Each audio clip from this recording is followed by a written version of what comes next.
तो आइए आज हम लोग हल करेंगे प्रश्नावली 1.1 का प्रश्न क्रमांक 2। इसके पहले वाले वीडियो में हम लोगों ने प्रश्नावली 1.1 का प्रश्न क्रमांक 1 तथा कुछ महत्वपूर्ण बातों को समझ लिया है।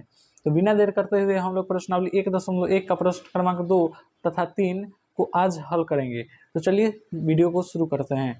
प्रश्नावली 1.1 का प्रश्न क्रमांक 2 है, मान लीजिए समुच्चय ए बराबर 1 2 3 4 5 6 है, तो रिक्त स्थानों में उपयुक्त प्रतीक बिलोंग्स टू तथा नॉट बिलोंग्स टू भरिए।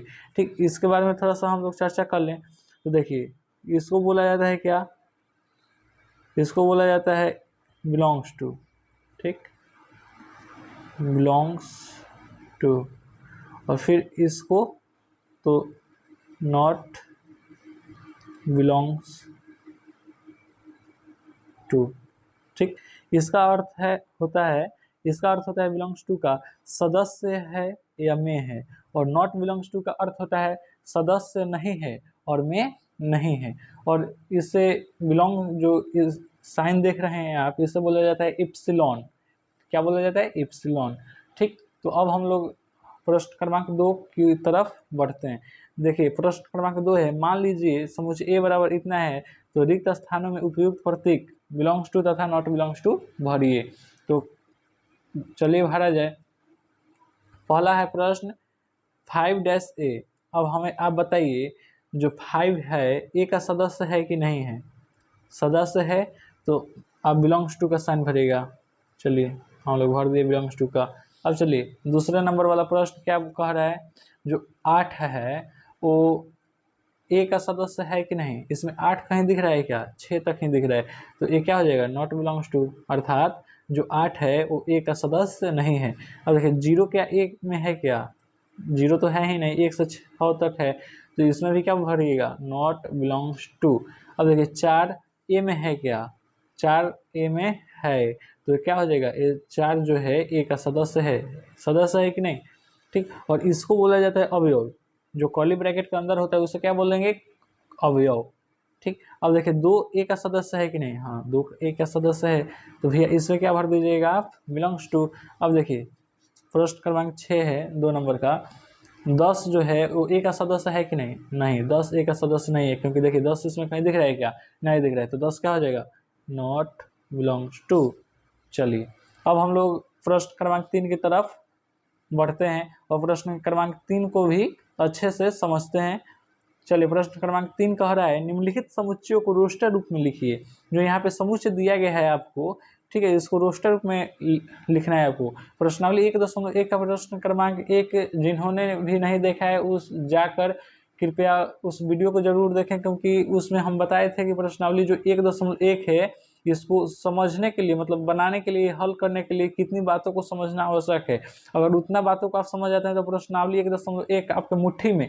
तो चलिए प्रश्नावली 3 को हल करते हैं, प्रश्न क्रमांक 3 को हल करते हैं। प्रश्न क्रमांक 3 का पहला है क्वेश्चन, समुच्चय ए में दिया गया है एक सच डेट x एक पूर्णांक है और जो x है -3 से क्या है? बड़ा है और 7 से छोटा है। तो हमको इसको लिखना है रोस्टर रूप में। समुच्चय लिखने का क्या होता है? 2 विधि होता है, एक होता है रोस्टर रूप, रोस्टर फॉर्म, और एक होता है समुच्चय निर्माण रूप, सेट बिल्डर फॉर्म। तो चलिए प्रश्न जो 1 है आपका, इसको हम इसका आंसर लिखते हैं। यहाँ पे क्या लिखिएगा? ए, अब दीजिएगा कर्ली ब्रैकेट। ठीक है, कर्ली ब्रैकेट देने के बाद कह रहा है कि जो x है ना वो -3 से क्या है? बड़ा है। तो -3 से बड़ा, -3, -2, -1 और 0।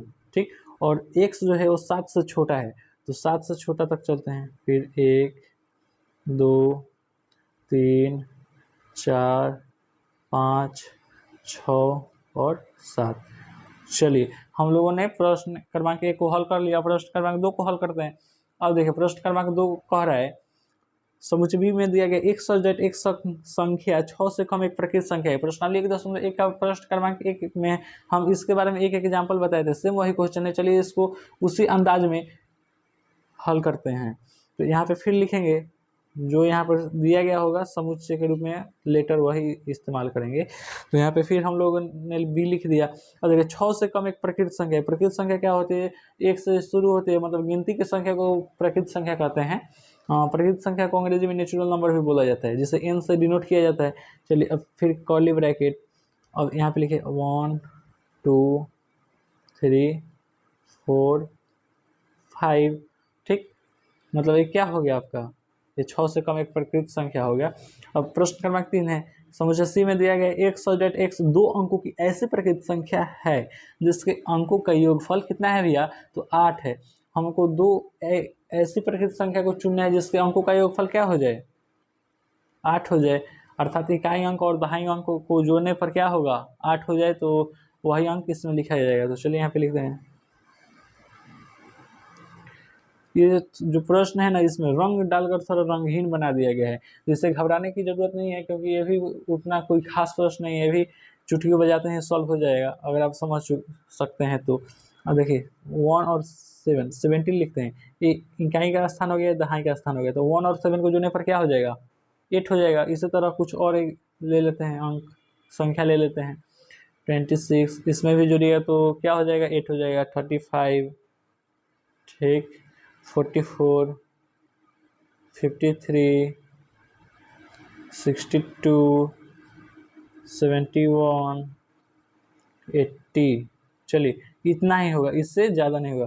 इन सभी का इकाई मतलब जैसे इसी को ले तो 3 और 5 को जोड़ने पर 8 हो जा रहा है कि नहीं, तो इकाई और दहाई के अंक को जोड़ने पर अगर 8 हो जा रहा है तो वही संख्या इसमें लिखना है समुच्चय की। तो ये जो हम लोग लिख रहे हैं किस फॉर्म में लिख रहे हैं, रोस्टर फॉर्म में, और जो दिया गया है वो है सेट बिल्डर फॉर्म में, अर्थात समुच्चय निर्माण रूप में आपका क्वेश्चन दिया गया है और रोस्टर रूप में हम लोग आंसर लिख रहे हैं, और रोस्टर रूप में ही आंसर लिखने को बोला गया है। तो चलिए प्रश्न क्रमांक 4 है, समुच्चय d बराबर x और जेड x एक अभाज्य संख्या जो संख्या 60 की भाजक है, ठीक है, तो हम लोग 60 का गुणनखंड कर दे रहे हैं। चलिए 60 का गुणनखंड कर दिया जाए,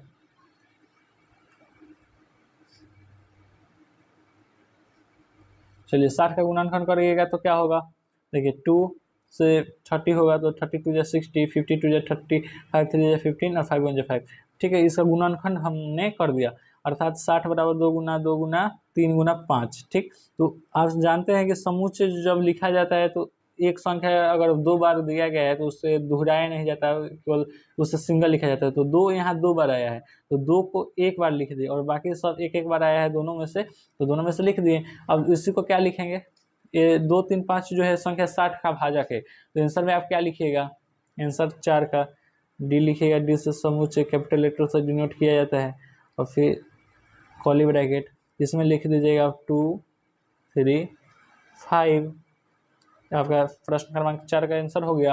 और देखो प्रश्न 5 कहता है ई बराबर ट्रिगोनोमेट्री शब्द के सभी अक्षरों का समुच्चय, जो आपके पास यहाँ पे ट्रिगोनोमेट्री दिया गया है, यहाँ पे ट्रिगोनोमेट्री शब्द के सभी अक्षरों का समुच्चय बताना है। तो देखिए इसमें कुछ कुछ लेटर जो है ना वो डबल के है, जैसे टी, यहाँ पे देखिए टी जो है 2 बार है, आर भी 2 बार है, तो जो 2 बार करेगा उसे एक ही बार लिखना है आपको, ठीक। तो आशा करते हैं कि आपको समझ में आ रहा होगा, नहीं समझ में आ रहा होगा तो आप कृपया कमेंट करें कि सर मुझे समझ में नहीं आ रहा है। चलिए अब इससे भी कर्ली ब्रैकेट से करते हैं, इसमें लिखेंगे T R I G O N M E और वाई लिखेंगे। देखिए जो डबल किया है ना, इसमें दोहराया गया है, उसे हम नहीं लिखें, जैसे टी डबल है तो टी एक बार लिखें, आर डबल है तो आर एक बार लिखें, ठीक। अब चलिए इसी तरह सेम प्रश्न क्रमांक 5 की तरह प्रश्न क्रमांक 6 दिया गया है, ठीक। तो इसे झुनझुना कॉन्सेप्ट के साथ समझते हैं। तो देखिए जो एफ है, ऐसे एफ लिख देंगे, और फिर देखिए इसमें भी कुछ डबल क्या होगा उसे नहीं लिखेंगे, जैसे देखिए बी है तो बी लिख दें, ई है तो ई लिख दें, टी है तो टी लिख दें, लेकिन फिर टी डबल कर दिया तो टी एक बार लिखेंगे, फिर ई यहाँ पे 2 बार है तो ई एक बार लिख चुके हैं तो अब नहीं लिखेंगे, और बचा आर तो आर लिख देंगे। समझ में आया, चलिए इतना अब आप उतार सकते हैं। चलिए मिलते हैं अगले वीडियो में, तब तक के लिए धन्यवाद, बाय बाय, मिलते हैं छोटे से ब्रेक के बाद।